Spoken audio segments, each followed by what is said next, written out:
भक्तजनों, माताओं, बहनों, सादर जय श्री कृष्ण। हमारे YouTube चैनल में आप सभी का बहुत बहुत स्वागत है। सबसे पहले आपको और आपके पूरे परिवार को अजा एकादशी, जया एकादशी, भीष्म एकादशी, भूमि एकादशी की बहुत बहुत शुभकामनाएं और बधाइयां। भगवान श्री लक्ष्मी नारायण जी का भरपूर आशीर्वाद आप सभी के जीवन पर सदैव बना रहे।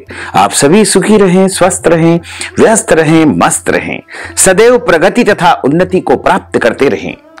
आज हम आप सभी को जया एकादशी, अजा एकादशी, भीष्म एकादशी, भूमि एकादशी की दिव्य और ज्ञानमयी कथा सुनाने जा रहे हैं। इस ज्ञानवर्धक वीडियो को अंत तक देखिएगा और देखने के बाद अधिक से अधिक लोगों को शेयर भी कर दीजिएगा। एकादशी व्रत कथा आरंभ करने के पहले हम आपको बताएंगे कि एकादशी का व्रत आपको किस प्रकार से करना चाहिए, किस विधि से करना चाहिए, कौन कौन से महत्वपूर्ण नियमों का पालन आपको करना चाहिए। उसके बाद हम आपको एकादशी व्रत कथा सुनाएंगे। माघ मास के शुक्ल पक्ष की जया एकादशी, अजा एकादशी, भीष्म एकादशी तिथि का आरंभ 19 फरवरी 2024 सोमवार की सुबह 8:51 से हो जाएगा, जो कि 20 फरवरी 2024 मंगलवार की सुबह 9:56 पर एकादशी तिथि समाप्त हो जाएगी। अतः सभी भक्तजनों और माताओं बहनों को द्वादशी युक्त सूर्योदय व्यापिनी जो शुद्ध एकादशी रहेगी, जिसे हरिवासर कहा जाता है, वो 20 फरवरी 2024 मंगलवार के दिन ही रहेगी। इसी दिन सभी को एकादशी का व्रत करना है और इस व्रत का पारणा का अर्थ होता है व्रत खोलना। व्रत खोलने का जो दिन है, व्रत खोलने का जो समय है, वो 21 फरवरी 2024 बुधवार की सुबह 7:13 से लेकर के 9:13 तक रहेगा। यानी इसी दिन सभी को व्रत का पारणा करना चाहिए। जैसे अगले दिन प्रदोष का व्रत है या अन्य कोई भी व्रत है, तो आपको फल या फलाहारी वस्तु से इस व्रत का पारणा करना चाहिए। यदि आप प्रत्येक एकादशी का व्रत करते हैं तो भी इस एकादशी का व्रत आपको करना चाहिए, और नहीं करते हैं तो इस एकादशी का व्रत जरूर करना चाहिए, क्योंकि ये एकादशी कोई साधारण एकादशी नहीं है। इसी दिन भीष्म पितामह के माध्यम से विष्णु सहस्त्र नाम की उत्पत्ति हुई थी, इसलिए इस एकादशी को भीष्म एकादशी भी कहा जाता है। दक्षिण भारत में इस एकादशी को भूमि एकादशी के नाम से भी जाना जाता है। इस दिन एकादशी का व्रत यदि आप करते हैं तो आपको विष्णु सहस्त्र नाम का पाठ भी करना चाहिए तथा विष्णु सहस्त्र नाम की किताब का या ग्रंथ का दान भी इस दिन मंदिर में या ब्राह्मण देवता को जरूर करना चाहिए, क्योंकि इसी दिन महाभारत के बाद कुरुक्षेत्र में अपनी मृत्यु शैया यानी बाणों के ऊपर सोए हुए भीष्म पितामह ने पांडवों को विष्णु सहस्त्र नाम प्रदान किया था। विष्णु सहस्त्र नाम की उत्पत्ति, विष्णु सहस्त्र नाम का जन्म इसी एकादशी के दिन हुआ था, क्योंकि युधिष्ठिर धर्म के राजा जब वे स्वयं जीवन में अनुसरण करने वाले सबसे बड़े धर्म के बारे में भ्रमित थे, तो भगवान श्री कृष्ण ने उन्हें कोई उत्तर नहीं दिया, जैसा कि उन्होंने कुरुक्षेत्र में अर्जुन को दिया था। कृष्ण ने युधिष्ठिर को गीता का ज्ञान नहीं दिया, जैसा कि उन्होंने अर्जुन को दिया था। जब युधिष्ठिर असमंजस में थे कि उन्हें अपने रिश्तेदारों के खिलाफ युद्ध करना चाहिए या नहीं करना चाहिए, इसके बजाय कृष्ण युधिष्ठिर को उसके संदेह दूर करने के लिए महान योद्धा भीष्म पितामह के पास लेकर गए। जब भगवान कृष्ण युधिष्ठिर को भीष्म के पास ले गए तो भीष्म ने भगवान श्री कृष्ण को अपने सामने पाकर के अपने आप को धन्य पाया और कहा कि हे दामोदर, हे मधुसूदन, आज आपने मुझे दर्शन देकर के मुझे कृतार्थ कर दिया है। उन्होंने अपने नेत्रों से प्रभु को प्रणाम किया। भगवान कृष्ण ने भीष्म पितामह से कहा कि भीष्म पितामह, आज मैं पांचों पांडवों को आपकी शरण में लेकर आया हूं और इन्हें आप धर्म का उपदेश दीजिए। तब भीष्म पितामह ने भगवान को नमन करते हुए कहा कि हे दामोदर, हे मधुसूदन, मैं क्या धर्म का उपदेश करूं? आप तो स्वयं ज्ञानी हैं, आप तो परब्रह्म हैं, आप तो परमात्मा हैं, आप सब कुछ जानते हैं, आपके पास तो ज्ञान का अथाह भंडार है, मैं तो आपके सामने शून्य हूं। फिर भगवान कृष्ण ने भीष्म पितामह से निवेदन किया। उन्होंने धर्मराज युधिष्ठिर की ओर संकेत किया। धर्मराज युधिष्ठिर ने सबसे पहला जो प्रश्न किया था उसमें यह पूछा था कि हे पितामह, दुनिया में सबसे महान और सबसे बड़े देवता कौन है? दूसरा प्रश्न किया कि सभी के लिए कौन से देवता की शरण उत्तम रहती है, किसकी शरण में जाना चाहिए? तीसरा प्रश्न किया किसकी महिमा का गुणगान करना चाहिए और किसकी महिमा का, किसकी स्तुति करने से मनुष्य शुभ, शांति और समृद्धि तक पहुंच सकता है। उसके बाद अगला प्रश्न पूछा किसकी पूजा करने से मनुष्य को शुभता यानी जीवन में सुख, शांति, समृद्धि प्राप्त होती है। पांचवा प्रश्न पूछा कि आपकी राय में सबसे बड़ा धर्म क्या है? छठा प्रश्न पूछा किसका जाप करने से प्राणी संसार के बंधनों से परे यानी मुक्त हो सकता है, बंधनों से उसे मुक्ति प्राप्त हो जाती है। इस प्रकार धर्मराज युधिष्ठिर ने 6 प्रश्न भीष्म पितामह से इसी एकादशी के दिन किए थे। भीष्म पितामह ने उत्तर देते हुए कहा कि विष्णु सहस्त्र नाम का जाप करने से, भगवान विष्णु जी की शरण प्राप्त करने से, भगवान विष्णु जी की महिमा का गुणगान करने से और भगवान विष्णु जी की पूजा अर्चना करने से मनुष्य सभी दुखों से मुक्त हो जाता है। और उसी समय उन्होंने कहा कि जो सर्वव्यापी है, सर्वोच्च है, विष्णु के हजारों नाम है, जो सभी दुनिया का, संसार का स्वामी है, सर्वोच्च प्रकाश सार है, ब्रह्मांड और ब्रह्म है, सभी चेतन और निर्जीव पदार्थ उन्हीं में निवास करते हैं और वह बदले में सभी पदार्थों के भीतर निवास करता है। इसीलिए भीष्म पितामह ने कहा कि सबसे बड़े यदि कोई देवता है जिनकी शरण में हमें जाना चाहिए, जिनकी महिमा का गुणगान हमें करना चाहिए, वो परब्रह्म भगवान विष्णु है। और उसी समय भीष्म पितामह ने भगवान विष्णु के 1000 नामों का उच्चारण किया। उसी समय विष्णु सहस्त्र नाम की उत्पत्ति हुई थी। इसीलिए इस एकादशी को भीष्म एकादशी के नाम से जाना जाता है। भगवान विष्णु जी की प्रार्थना करना और विष्णु सहस्त्र नाम का पाठ करना या सुनना अत्यधिक शुभ माना जाता है। इस एकादशी के दिन यदि आप मोक्ष की प्राप्ति चाहते हैं, सभी पापों से मुक्ति चाहते हैं, तो आपको इस दिन विष्णु सहस्त्र नाम का पाठ सुनना चाहिए, विष्णु सहस्त्र नाम की पुस्तक का दान करना चाहिए। हमारे धर्म ग्रंथों और पुराणों में एकादशी की जो महिमा बताई गई है उसमें लिखा हुआ है कि विष्णु एकादशी गीता तुलसी विप्रोधे नवः असारे दुर्ग संसारे षटपदी मुक्तिदायिनी।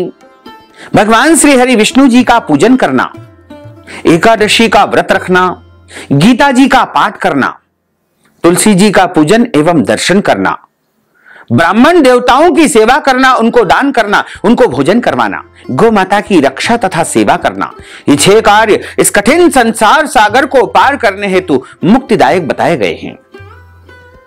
इसीलिए कहा गया है कि एकादशी का जो व्रत है वो सबसे बड़ा व्रत माना गया है। पूरे वर्ष में 24 एकादशी आती है, लेकिन जिस साल अधिक मास या पुरुषोत्तम मास आता है उस साल 2 अधिक एकादशी हो जाती है। कुल मिलाकर के 26 एकादशी आती है। प्रत्येक महीने में 2 बार एकादशी आती है, एक कृष्ण पक्ष में, दूसरी शुक्ल पक्ष में। दोनों ही एकादशियों का भिन्न भिन्न महत्व हमारे धर्म ग्रंथों तथा पुराणों में बताया हुआ है। एकादशी का व्रत भगवान श्री लक्ष्मी नारायण जी का परम प्रिय व्रत है। एकादशी का व्रत करने से मनुष्यों के कई जन्मों के पाप जड़ से नष्ट हो जाते हैं तथा पुण्यों का उदय होता है। जब मनुष्य के जन्म जन्मांतर के पाप नष्ट हो जाते हैं तभी उन्हें सांसारिक एवं भौतिक सुखों की प्राप्ति होती है। जो भक्तजन माताएं बहनें एकादशी का व्रत करते हैं उनको दशमी तिथि से लेकर के द्वादशी तक कुछ महत्वपूर्ण नियमों का पालन अनिवार्य रूप से करना चाहिए। यदि आप सभी नियमों का पालन पूरे विधि विधान से नहीं कर पाते हैं तो आप प्रभु से क्षमा याचना कर लीजिएगा, क्योंकि भगवान तो करुणा निधान है, दया निधान है, दया के सागर है। इसलिए उनसे आप हाथ जोड़ करके क्षमा याचना करेंगे तो निश्चय ही उनको क्षमादान प्राप्त होगा। दशमी के दिन एक समय शुद्ध एवं सात्विक भोजन करें तथा इस दिन चावल, शहद, लहसुन, प्याज, मांस, मदिरा, मसूर की दाल, कटहल की सब्जी का उपयोग नहीं करना चाहिए।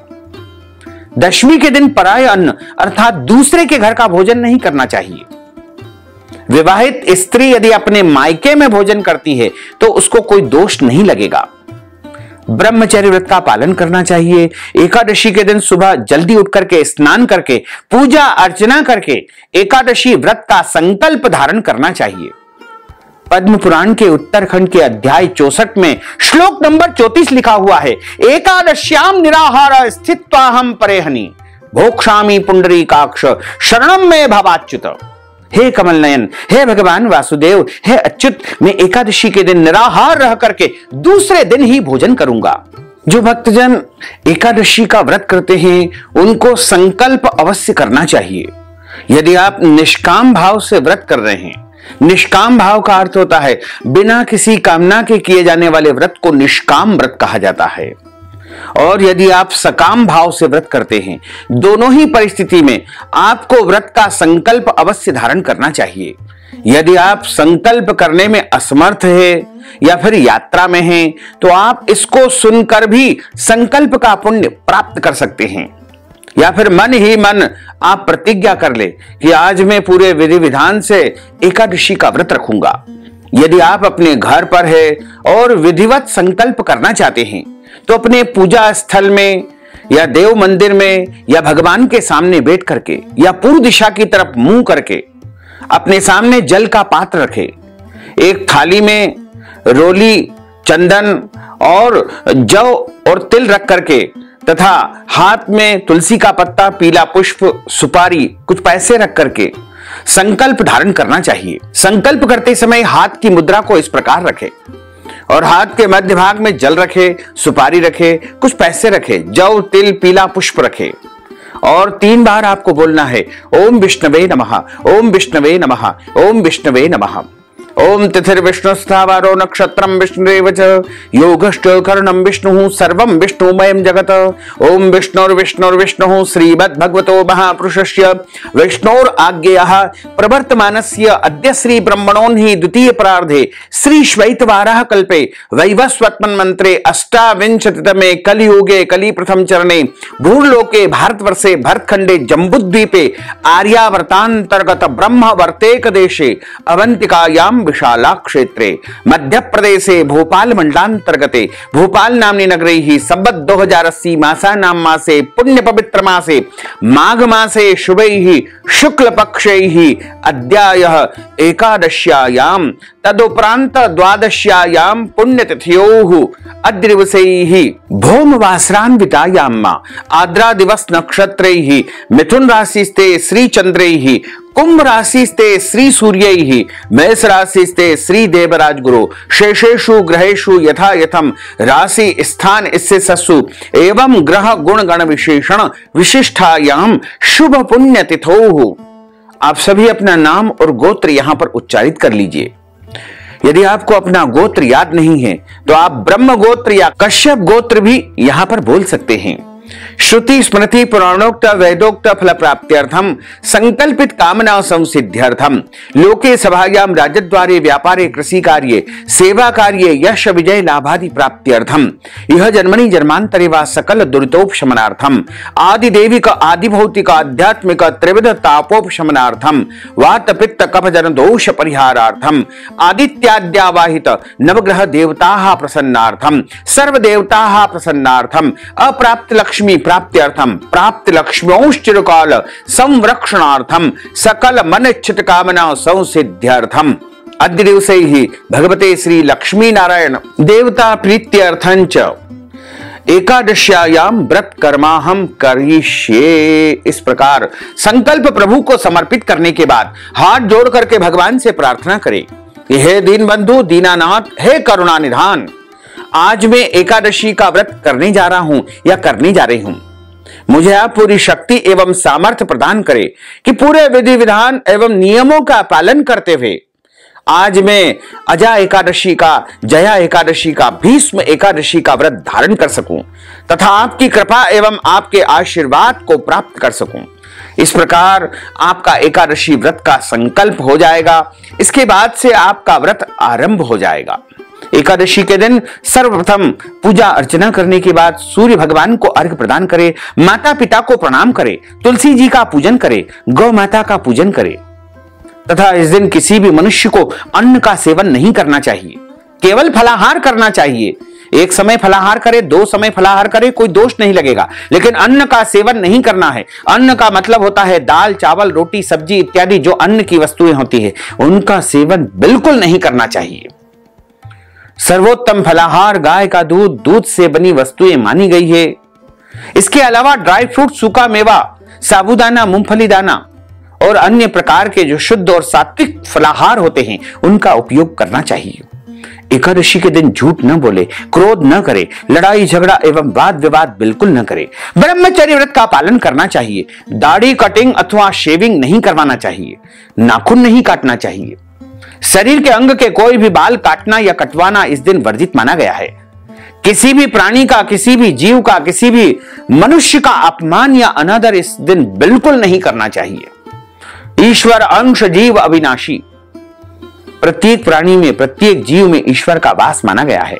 दिन में सोना नहीं चाहिए, रात्रि में जागरण करें। दिन में यदि गलती से सो लेते हैं तो स्नान करके ही शाम को पूजन अर्चन करें। और भगवान नारायण का, भगवान विष्णु जी का इस दिन पूजन अर्चन करना चाहिए तथा विष्णु सहस्त्रनाम की पुस्तक का पूजन करके ब्राह्मण देवता को दान अवश्य करें। यदि आप पुस्तक का दान नहीं कर पाते हैं तो विष्णु सहस्त्रनाम पुस्तक के निमित्त ब्राह्मण देवता को इस हेतु नगद धन राशि भी आप प्रदान कर सकते हैं। और पूजन पाठ संपन्न होने के बाद सुबह या शाम 1 बार, 2 बार, 3 बार, जितनी बार हो सके ब्राह्मण देवता के मुख से ही एकादशी व्रत कथा आपको सुनना चाहिए। कथा सुनने के बाद ब्राह्मण देवता को यथाशक्ति दक्षिणा अवश्य प्रदान करना चाहिए और शुभ मुहूर्त में अगले दिन ही एकादशी व्रत का पारणा करना चाहिए। यदि एकादशी तिथि समाप्त हो जाए फिर भी आपको व्रत नहीं खोलना है। एकादशी का जो व्रत है वो 20 फरवरी के सुबह ब्रह्म मुहूर्त यानी सुबह 4 बजे से आरंभ हो जाएगा, जो कि 21 फरवरी के सूर्योदय तक लगातार चलता रहेगा। सनातन हिंदू धर्म में मोक्ष को मनुष्य जीवन का लक्ष्य माना गया है। आत्मा अपने कर्म के अनुसार मनुष्य जीवन को प्राप्त करती है। 84 लाख योनियों में आने के बाद कहीं मनुष्य जीवन मिलता है और इसका मुख्य उद्देश्य सत्कर्म करके मोक्ष की प्राप्ति है। इसलिए मानव जीवन को अन्य योनियों में सबसे अधिक महत्वपूर्ण माना गया है। मोक्ष प्राप्त किए बिना मनुष्य को बार बार इस संसार सागर में आना पड़ता है। पद्म पुराण में मोक्ष की चाह रखने वाले प्राणियों को एकादशी व्रत रखने की सलाह दी गई है।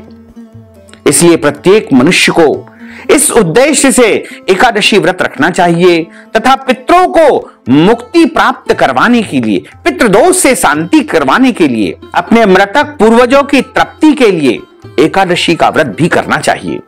अपने माता पिता के नाम से या मृतक पूर्वजों के नाम से एकादशी का व्रत अवश्य करना चाहिए। उनके कर्मों एवं बंधनों से उन्हें मुक्ति मिलती है तथा श्री हरि के प्रताप से मनुष्य के पापों का नाश होता है और मनुष्य के मृत्यु के बाद उसका उद्धार हो जाता है।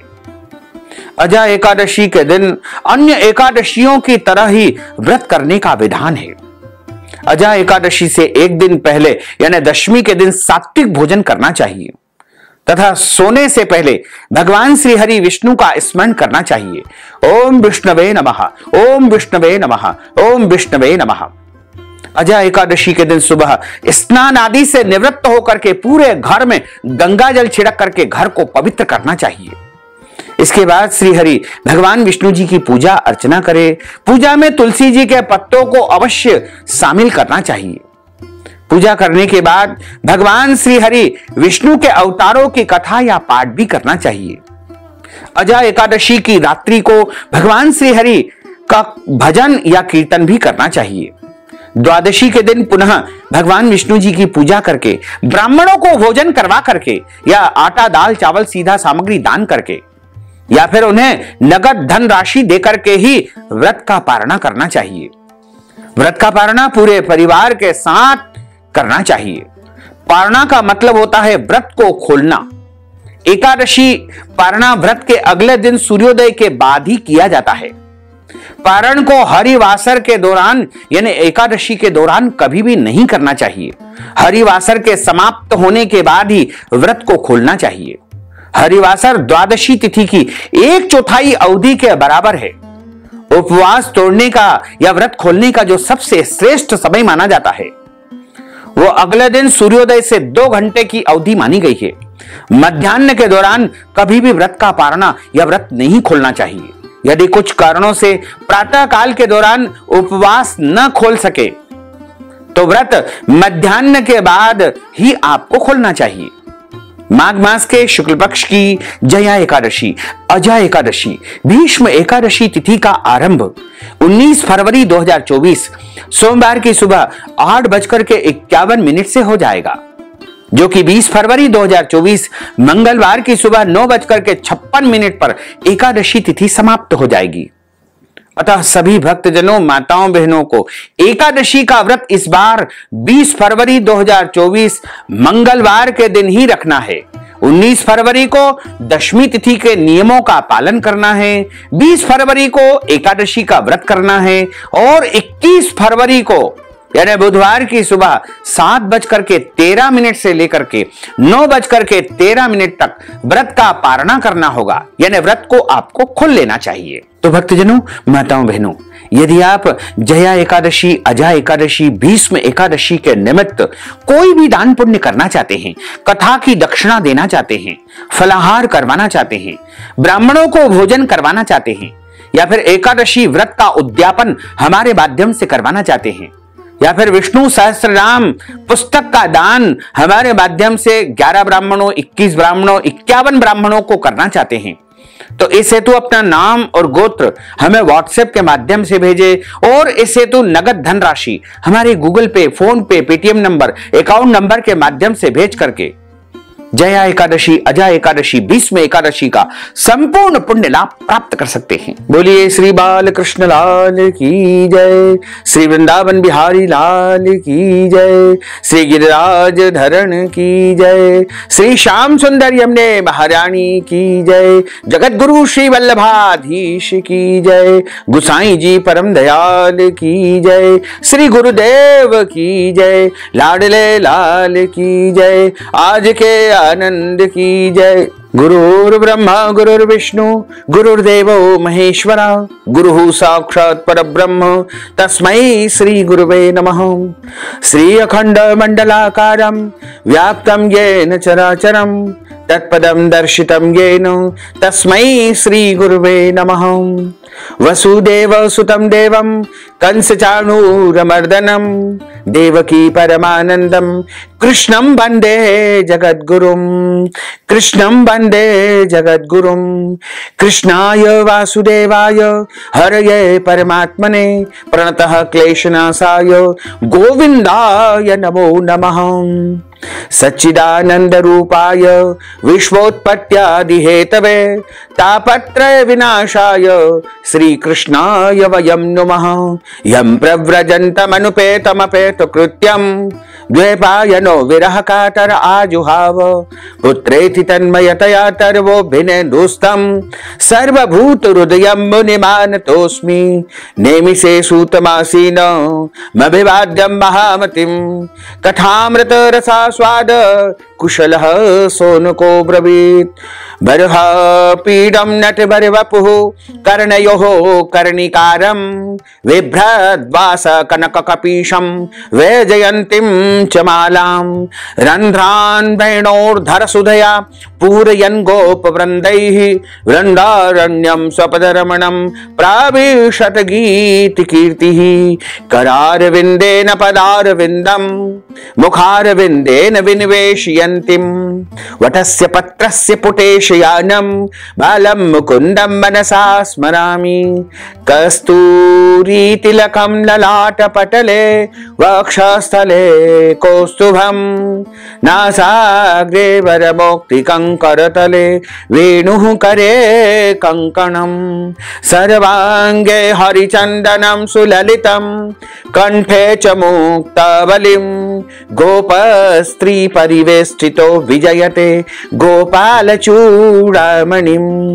फुल्लेन्दीवरकान्तिमेन्दुवदनं वरहावतं सप्रियं श्रीवत्साङ्कमुदारकौस्तुभधरं पीताम्बरं सुन्दरं गोपीनां नयनोत्पलार्चिततनुं गोगोपसङ्घावृतं गोविन्दं कलवेणुवादनपरं दिव्याङ्गभूषणं भजे।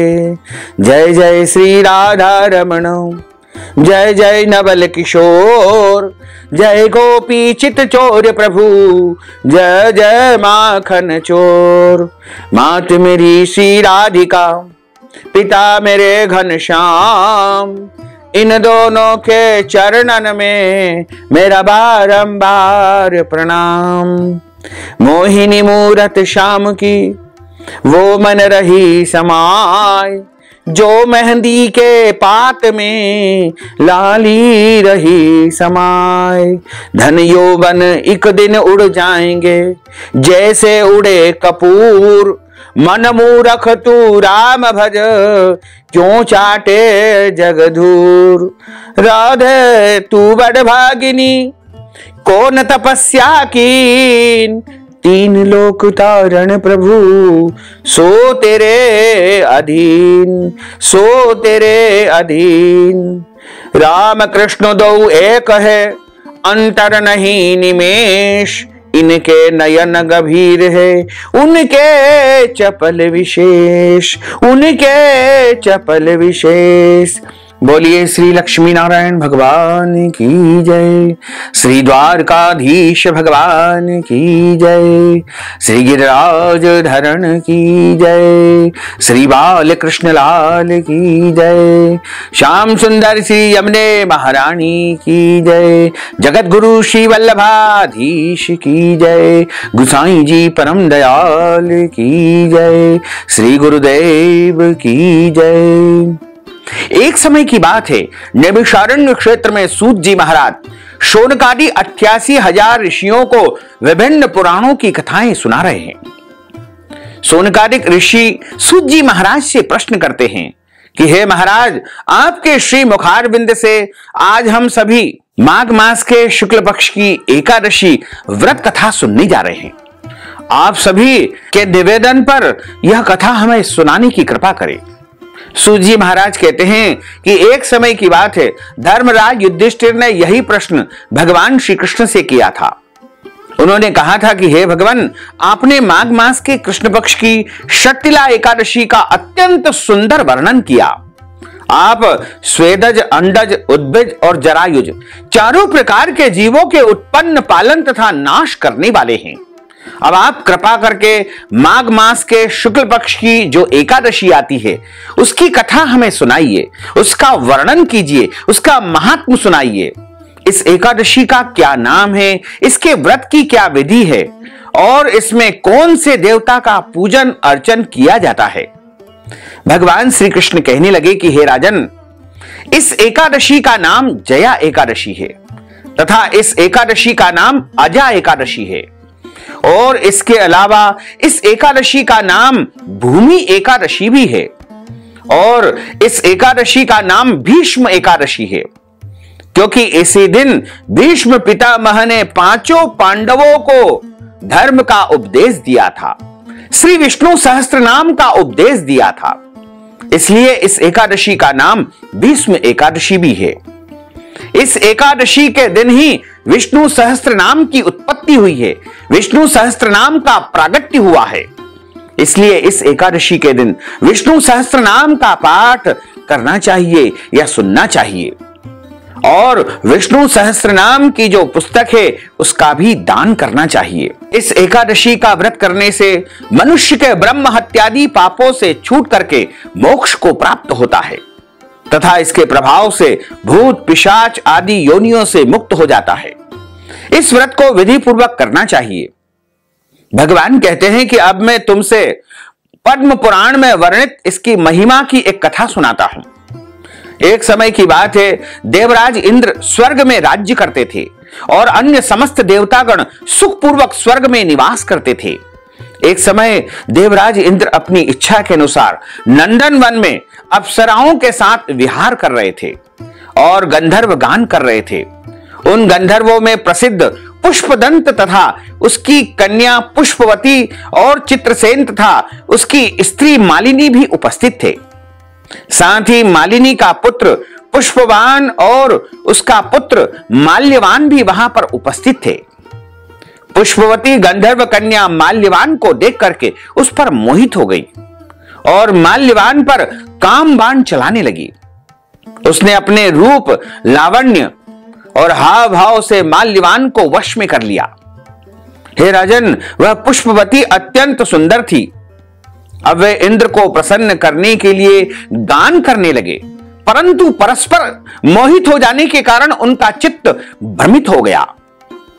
इनके ठीक प्रकार से न गाने से तथा स्वर ताल ठीक नहीं होने से देवराज इनके प्रेम को समझ गया और उन्होंने इसमें अपना अपमान समझा। विचार किया कि दोनों आपस में प्रेम कर रहे हैं, नयन से नयन मिला रहे हैं, लेकिन ये स्वर को बिगाड़ रहे हैं, संगीत का अपमान कर रहे हैं, मेरा अपमान कर रहे हैं। ऐसा जान करके देवराज इंद्र ने उनको श्राप दे दिया। इंद्र ने कहा कि हे मूर्खो, तुमने मेरी आज्ञा का उल्लंघन किया है, इसलिए तुम्हारा धिक्कार हो। अब तुम दोनों स्त्री पुरुष के रूप में मृत्यु लोक में जाकर के पिशाच रूप धारण करो और अपने कर्म का फल भोगो। इंद्र का ऐसा श्राप सुनकर के वे अत्यंत दुखी हो गए और हिमालय पर्वत पर दुख पूर्वक अपना जीवन यापन करने लगे, जीवन व्यतीत करने लगे। उन्हें गंध, रस तथा स्पर्श आदि का कुछ भी ज्ञान नहीं था। वहां उनको महान दुख प्राप्त हो रहा था। उन्हें एक क्षण के लिए भी नींद नहीं आ रही थी। उस जगह अत्यंत शीत थी, इससे उनके रोंगटे खड़े रहते और ठंड के मारे, शीत के मारे दांत उनके कड़कड़ाते रहते थे। एक दिन पिशाच ने अपनी स्त्री से कहा कि पिछले जन्म में हमने ऐसे कौन से पाप किए थे जिससे हमको यह दुखदायी पिशाच योनि प्राप्त हुई। इस पिशाच योनि से तो नरक के दुख सहना उत्तम है, अतः हमें अब किसी प्रकार का पाप नहीं करना चाहिए। इस प्रकार विचार करते हुए वे दोनों अपना समय व्यतीत कर रहे थे। देवयोग से तभी माघ मास के शुक्ल पक्ष की जया नामक एकादशी आई। उस दिन उन्होंने कुछ भी भोजन नहीं किया और कोई भी पाप कर्म, गलत कर्म नहीं किया, केवल फल फूल खाकर ही अपना दिन व्यतीत किया और सायंकाल के समय महान दुख से पीपल के वृक्ष के नीचे बैठ गए। उस समय सूर्य भगवान अस्त हो रहे थे। उस रात को अत्यंत ठंड थी, इस कारण वे दोनों शीत के मारे अति दुखित होकर के मृतक के समान आपस में चिपटे हुए पड़े हुए थे। उस रात्रि को उनको नींद भी नहीं आई। हे राजन, जया एकादशी के उपवास और रात्रि के जागरण से दूसरे दिन प्रभात होते ही उनकी पिशाच योनि छूट गई, उनकी मृत्यु हो गई। अत्यंत सुंदर गंधर्व और अप्सरा की देह धारण करके सुंदर वस्त्र आभूषणों से अलंकृत होकर के उन दोनों ने स्वर्ग लोक की तरफ प्रस्थान किया। उस समय आकाश में देवतागण उनकी स्तुति करते हुए पुष्प वर्षा करने लगे।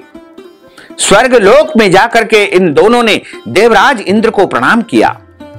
इंद्र इनको पहले रूप में देख करके अत्यंत आश्चर्यचकित हुआ और पूछने लगा कि तुमने अपनी पिशाच योनि से किस तरह छुटकारा पाया, सो मुझे बताओ। माल्यवान बोला कि हे देवेंद्र, हे राजन, भगवान श्री हरि विष्णु की कृपा और जया एकादशी व्रत के प्रभाव से ही हमारी पिशाच देह छूटी है।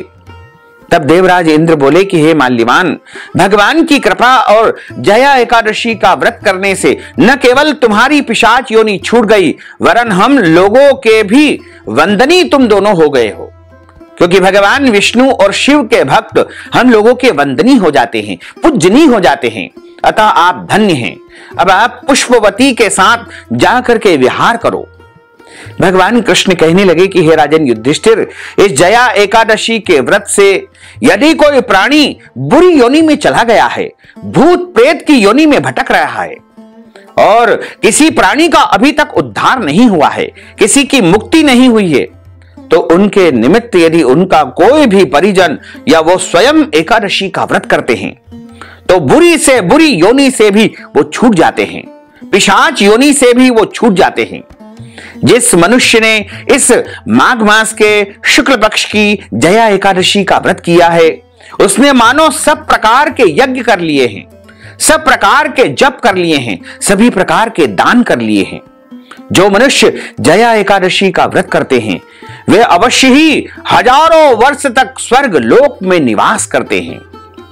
इस प्रकार जया एकादशी का व्रत करने मात्र से मनुष्य के बड़े से बड़े पाप नष्ट हो जाते हैं और उनके पुण्यों का उदय होता है। जब उनके पुण्यों का उदय होता है तभी उन्हें सांसारिक और भौतिक सुखों की प्राप्ति होती है। बोलिए श्री हरि लक्ष्मी नारायण भगवान की जय। अच्युतम केशवम राम नारायणम कृष्ण दामोदरम वासुदेवम हरे श्रीधरम माधवम गोपिका वल्लभम श्री जानकी नायकम श्री रामचंद्रम भजे जानकी मनोहरम सर्वलोक नायकम श्री शंकरादि सेवितम पुण्य नाम कीर्तनम श्री राम राम राम राम राम नाम तायकम रामा कृष्ण वासुदेवा भक्ति मुक्तिदायकम रामा कृष्ण वासुदेवा भक्ति मुक्तिदायकम हरे राम राम राम हरे हरे हरे कृष्ण कृष्ण कृष्ण हरे हरे श्री कृष्ण गोविंद हरे मुरारे है नाथ नारायण वासुदेवा है नाथ नारायण वासुदेवा है नाथ नारायण वासुदेवा। बोलिए श्री लक्ष्मी नारायण भगवान की जय। श्री द्वारकाधीश भगवान की जय। श्री वृंदावन बिहारी लाल की जय। श्री गिरिराज धरण की जय। श्री गोवर्धन नाथ भगवान की जय। श्री बाल कृष्ण लाल की जय। श्याम सुंदर यमुने महारानी की जय। जगत गुरु श्री वल्लभाधीश की जय। गुसाई जी परम दयाल की जय। श्री गुरुदेव की जय। लाडले लाल की जय। धर्म की जय हो, अधर्म का नाश हो, प्राणियों में सद्भावना हो, विश्व का कल्याण हो, सनातन धर्म की जय हो, गौ माता की जय हो, नगर बस्ती की जय हो, आज के आनंद की जय हो, कल के आनंद की जय हो, परसों के आनंद की जय हो, बरसों बरसों के आनंद की जय हो। ओम नमः पार्वती पते हर हर महादेव हर काल हर कंटक हर दुख हर दारिद्र हर आनंद की लहर कर। भक्तजनों, माताओं बहनों, यदि आप जया एकादशी, अजय एकादशी, भीष्म एकादशी, भूमि एकादशी के निमित्त दान दक्षिणा प्रदान करना चाहते हैं, ब्राह्मण देवताओं को फलाहार करवाना चाहते हैं, या फिर ब्राह्मण देवता को अन्न दान करना चाहते हैं, विष्णु सहस्त्रनाम की पुस्तक का दान करना चाहते हैं, या फिर आप ब्राह्मण देवताओं को पारणा के निमित्त ब्राह्मण भोजन करवाना चाहते हैं, अन्न दान देना चाहते हैं, तिल का दान देना चाहते हैं, गौ का दान देना चाहते हैं, वस्त्र का दान देना चाहते हैं, तो इस हेतु अपना नाम और गोत्र हमें व्हाट्सएप के माध्यम से भेजें और नगद धनराशि हमारे गूगल पे, फोन पे, पेटीएम नंबर या अकाउंट नंबर के माध्यम से भेज करके जया एकादशी, अजय एकादशी, भीष्म एकादशी, भूमि एकादशी का संपूर्ण पुण्य लाभ आप प्राप्त कर सकते हैं। अब हम सभी मिलकर के प्रभु की आरती का गायन करेंगे। ओम जय जगदीश हरे, स्वामी जय जगदीश हरे, भक्त जनों के संकट, दास जनों के संकट क्षण में दूर करे।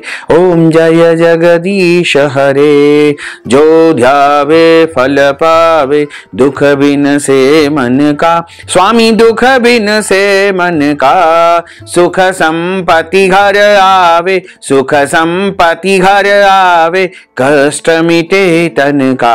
ओम जय जगदीश हरे, माता पिता तुम मेरे, शरण गहूँ मैं किसकी, स्वामी शरण गहूँ मैं किसकी, तुम बिना और न दूजा, प्रभु बिना और न दूजा, आस करूँ मैं किसकी। ओम जय जगदीश हरे, तुम पूर्ण परमात्मा, तुम अंतरयामी, स्वामी तुम अंतरयामी, पार ब्रह्म परमेश्वर, पार ब्रह्म परमेश्वर, तुम सबके स्वामी। ओम जय जगदीश हरे, तुम करुणा के सागर, तुम पालन करता, स्वामी तुम पालन करता, मैं सेवक तुम स्वामी, मैं सेवक तुम स्वामी, कृपा करो भरता। ओम जय जगदीश हरे, तुम हो एक अगोचर सबके प्राणपति, स्वामी सबके प्राणपति, किस विध मिलहूँ दयामय, किस विध मिलहूँ दयामय, तुमको मैं सुमति। ओम जय जगदीश हरे, दीन बंधु दुख हरता, तुम ठाकुर मेरे, स्वामी तुम रक्षक मेरे, अपने हाथ उठाओ, अपने हस्त बढ़ाओ, द्वार पड़ा तेरे। ओम जय जगदीश हरे, विषय विकार मिटाओ, पाप हरो देवा, स्वामी पाप हरो देवा, श्रद्धा भक्ति बढ़ाओ, श्रद्धा प्रेम बढ़ाओ, संतन की सेवा। ओम जय जगदीश हरे, तन मन धन सब कुछ है तेरा, स्वामी सब कुछ है तेरा, तेरा तुझको अर्पण, तेरा तुझको अर्पण, क्या लागे मेरा। ओम जय जगदीश हरे, पूर्ण ब्रह्म की आरती जो कोई नर गावे, स्वामी जो कोई नर गावे, कहत शिवानंद स्वामी, जपत हरा हर स्वामी, मन वांछित फल पावे। ओम जय जगदीश हरे, ओम जय जगदीश हरे, स्वामी जय जगदीश हरे, मोहन जय जगदीश हरे, भक्त जनों के संकट, दास जनों के संकट, बंसी वाला दूर करे।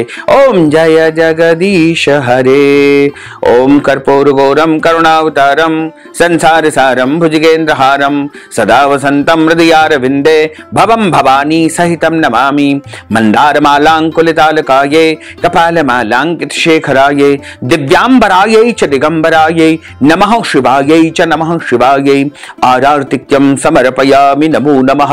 अथ मंत्र पुष्पांजलिः। हरिः ओम मा यज्ञेन यज्ञमय जन्त देवा, स्थानि धर्माणि प्रथमान्यासन्न तेह नाकं महिमानः, सचन्त्र यत्र पूर्वे साध्याः सन्ति देवाः। ओम राजाधिराजाय प्रसय्यसाहिने, नमो वयं वै श्रवणाय कुर्महे, समे कामान् काम कामाय मह्यं कामेश्वरो वै श्रवणो दधातु, कुबेराय वै श्रवणाय महाराजाय नमः। ओम स्वस्ति साम्राज्यं भोज्यं स्वराज्यं वैराज्यं पारमेष्ठ्यं राज्यं महाराजमाधिपत्यमय्यं समन्तपर्यायै स्यात् सार्वभौमः सर्वायुष आन्तार्धाः परार्धात् पृथिव्यै समुद्रपर्यन्ताय एकराडिति तदपेश श्लोकोऽभिहितो मरुतः परिवेष्टारो मरुतस्यावसंग्रहे अविक्षितस्य कामप्रेर्विश्वे देवा सभासदैति। ओम विश्व तच्चक्षुरुत विश्वतो मुखो विश्वतो बाहुरुत विश्वस्पात संबाहुभ्यां धमति संपतत्रेर्द्यावा भूमिं जनयन् देवैकः। ओम एकदन्ताय विद्महे वक्रतुण्डाय धीमहि तन्नो दन्तिः प्रचोदयात्। ओम आदिशक्ति च विद्महे जगन्माताय धीमहि तन्नो शक्तिः प्रचोदयात्। ओम तत्पुरुषाय विद्महे महादेवाय धीमहि तन्नो रुद्रः प्रचोदयात्। ओम भास्कराय विद्महे दिवाकराय धीमहि तन्नो सूर्यः प्रचोदयात्। ओम महालक्ष्म्यै च विद्महे विष्णुपत्न्यै च धीमहि तन्नो लक्ष्मीः प्रचोदयात्। प्रचोदयात्। ओम नारायणाय विद्महे वासुदेवाय धीमहि तन्नो विष्णुः प्रचोदयात्। ओम क्लीं कृष्णाय विद्महे दामोदराय धीमहि तन्नो श्रीकृष्णः प्रचोदयात्। ओम दाशरथाय विद्महे सीतावल्लभाय धीमहि तन्नो श्रीरामः प्रचोदयात्। ओम सांगाय सपरिवाराय सायुधाय सशक्तिकाय सवाहनाय सगणाय भगवते श्री कृष्णचंद्र परमात्मने नमो नमः। भगवते श्री विष्णु देवताभ्यो नमो नमः। लक्ष्मी नारायण देवताभ्यो नमो नमः। मंत्र पुष्पांजलिं समर्पयामि नमो नमः। नाना सुगंध पुष्पाणि यथा कालोद्भवानि च पुष्पांजलिं मया दत्तं गृहाण परमेश्वर। मंत्र पुष्पांजलिं समर्पयामि नमो नमः। मंत्रहीनं क्रियाहीनं भक्तिहीनं सुरेश्वर यत्पूजितं मया देव परिपूर्णं तदस्तु मे। आवाहनं न जानामि तवार्चनं पूजांचैव न जानामि क्षम्यतां परमेश्वर क्षम्यतां परमेश्वर क्षम्यतां परमेश्वर। त्वमेव माताश्च पिता त्वमेव बन्धुश्च सखा त्वमेव विद्या द्रविणं त्वमेव सर्वं मम देवदेव त्वमेव सर्वं मम देवदेव। बोलिए श्री लक्ष्मी नारायण भगवान की जय। श्री वृंदावन बिहारी लाल की जय। श्री गिरिराज धरण की जय। श्री बालकृष्ण लाल की जय। श्री श्याम सुंदर यमुने महारानी की जय। जगत गुरु श्री वल्लभाधीश की जय। गुसाई जी परम दयाल की जय। श्री गुरुदेव की जय। लाडले लाल की जय। आज के आनंद की जय। जय जय श्री राधे श्याम। भक्तजनों, माताओं, बहनों, आप सभी से अनुरोध है कि इस ज्ञानवर्धक वीडियो को अधिक से अधिक लोगों को शेयर करिएगा, लाइक करिएगा, कमेंट बॉक्स में प्रभु का नाम अवश्य लिख दीजिएगा, ताकि प्रभु की कृपा और उनका भरपूर आशीर्वाद आपके जीवन पर सदैव बना रहे। साथ ही आपसे विनम्र अनुरोध है कि यदि आपने हमारे और आपके YouTube चैनल को सब्सक्राइब नहीं किया है तो अभी और इसी समय सब्सक्राइब कर लीजिए और बेल आइकन जो घंटी का निशान दिखाई दे रहा है उसको भी क्लिक कर दीजिए, ताकि आने वाली वीडियो का नोटिफिकेशन सबसे पहले आपको प्राप्त हो सके। आपको और आपके पूरे परिवार को सादर जय श्री कृष्ण, सादर धन्यवाद।